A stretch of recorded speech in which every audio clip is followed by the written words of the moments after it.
Hope you've all had a really good week. So I'm excited to do this video and share this new strategy I've been working on for a number of months now. But at the same time, a little skeptical whether to post it because it's a little bit different to how we are currently trading. The concepts remain the same, but it's been refined down quite a lot. So if you look to the right here, you can see these are the rules that we're working with, and this is how I'm trading it. So it is smart money concepts and institutional trading.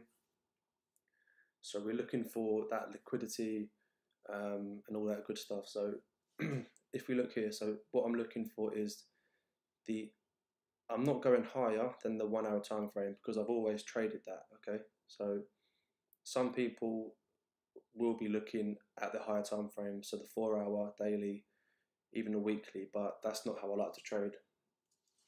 The hour time frame is a really good time frame to trade off of, and then refine it down.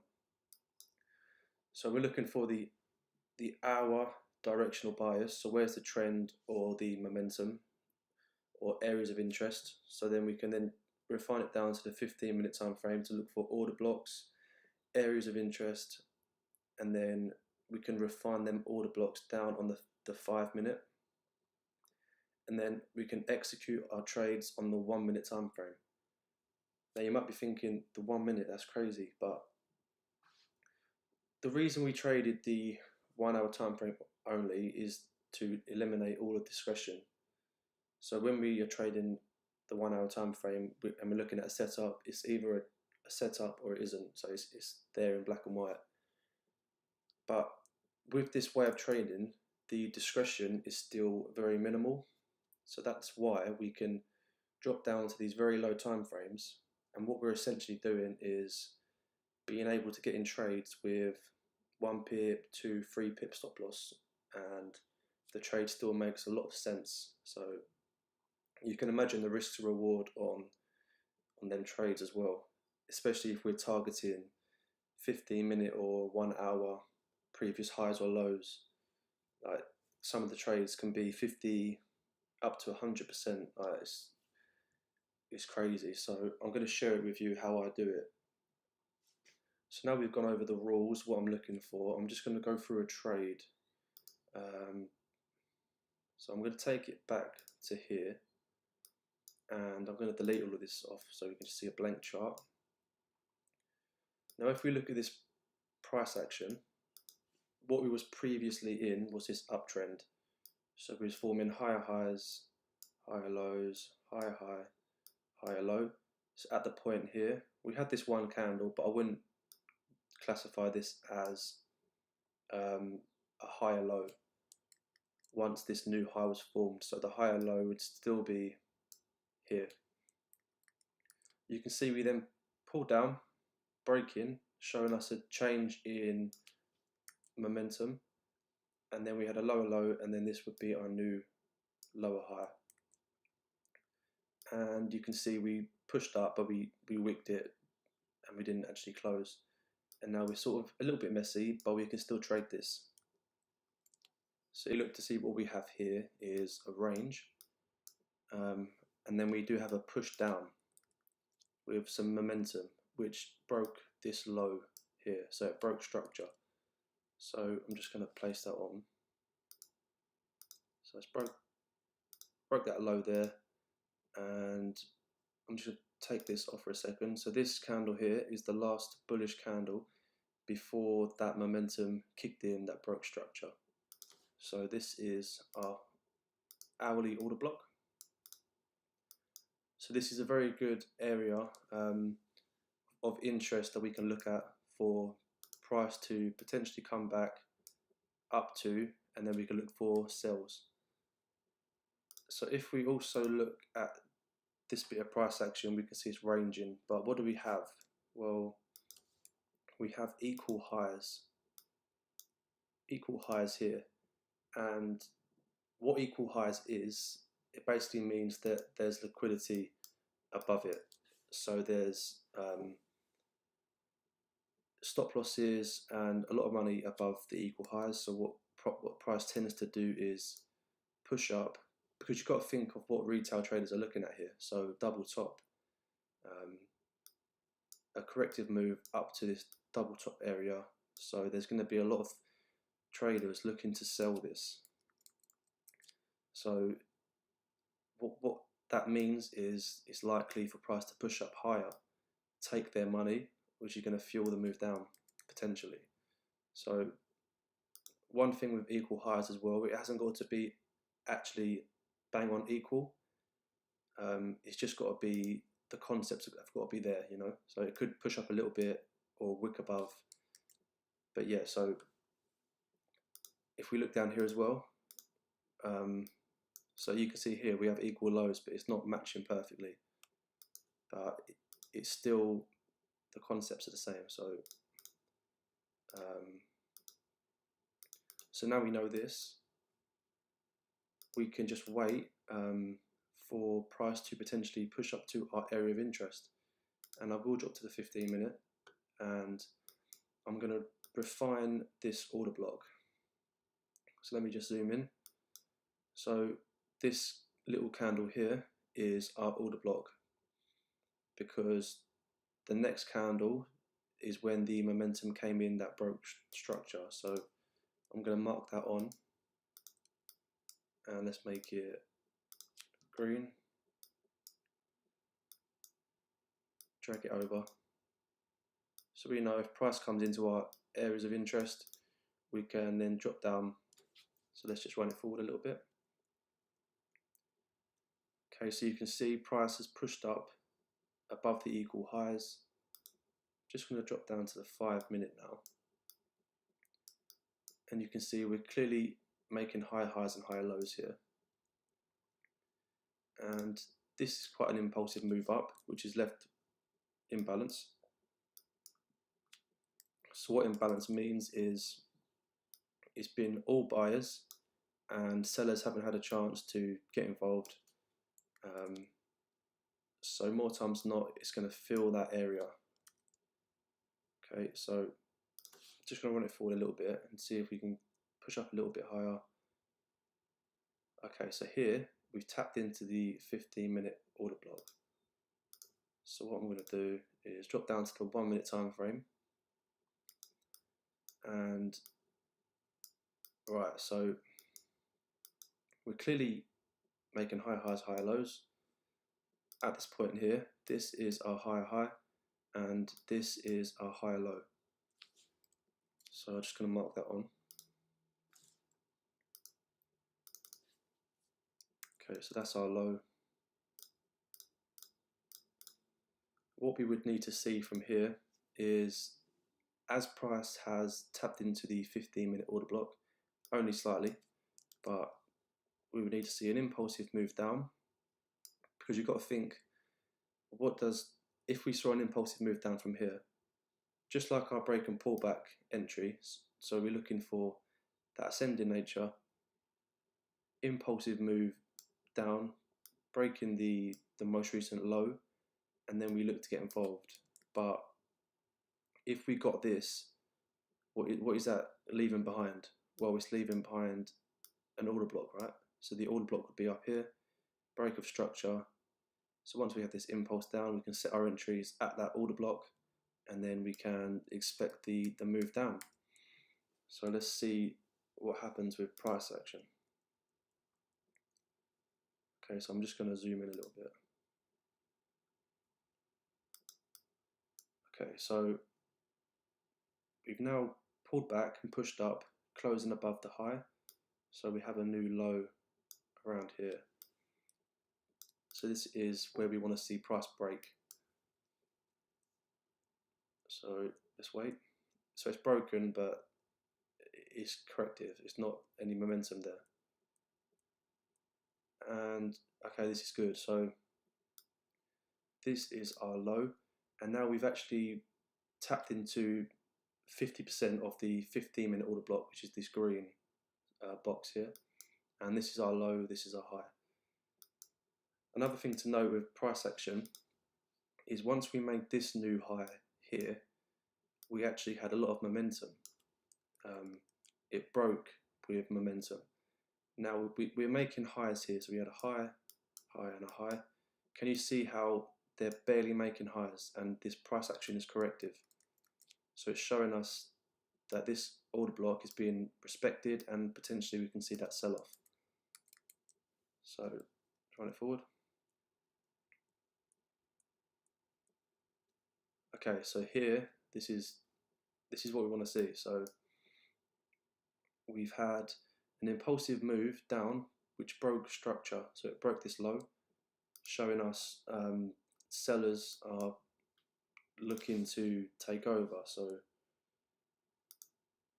clear break of low, and this little candle here, so I'm going to get my Garn box. This is the candle we're working with, so because it's the last candle before the momentum came in.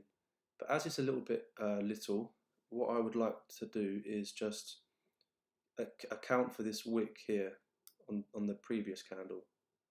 It's just preference, so I'm just going to have, rather than having this wick here, I'm going to put it to this next candle here. And so now we have our setup. So this is meeting the rules. We can set our entry. You can either set your entry at the very beginning of the order block or the 50% equilibrium, which is what I do. So I set my entry there, and you can have your stop loss. I would not recommend going lower than a pip, but in this example here, as we have this as the highest point, it makes sense to have my stop loss 2.2 just above that high, just so we're protected. And then what I'm doing is just waiting for price to tap me into the market. So let's see.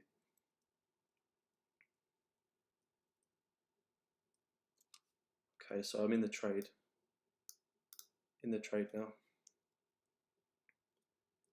and I'm not going to be managing my trade on this time frame because obviously it's the minute time frame. So what I like to do is just wait for price to push away from my entry a little bit, and then I'm just going to drop to the 15 minute, take this out a little bit, and for targets what we can do is target previous lows or areas of interest. So this could be our first target down here, the bodies of the previous 15-minute low. So first target for 15.23. But what I'm also doing is going to zoom out to the hourly, zoom out a little bit and see if we can target any order blocks. So I'm just looking left and I can see this area here. So this candle, make that blue. Okay, so this is an order block because we had a push up that broke structure, and the momentum came in on this candle here. So this could be a very good area for us to target. So we had a break of high, and it also broke some highs here, but let's just focus on this.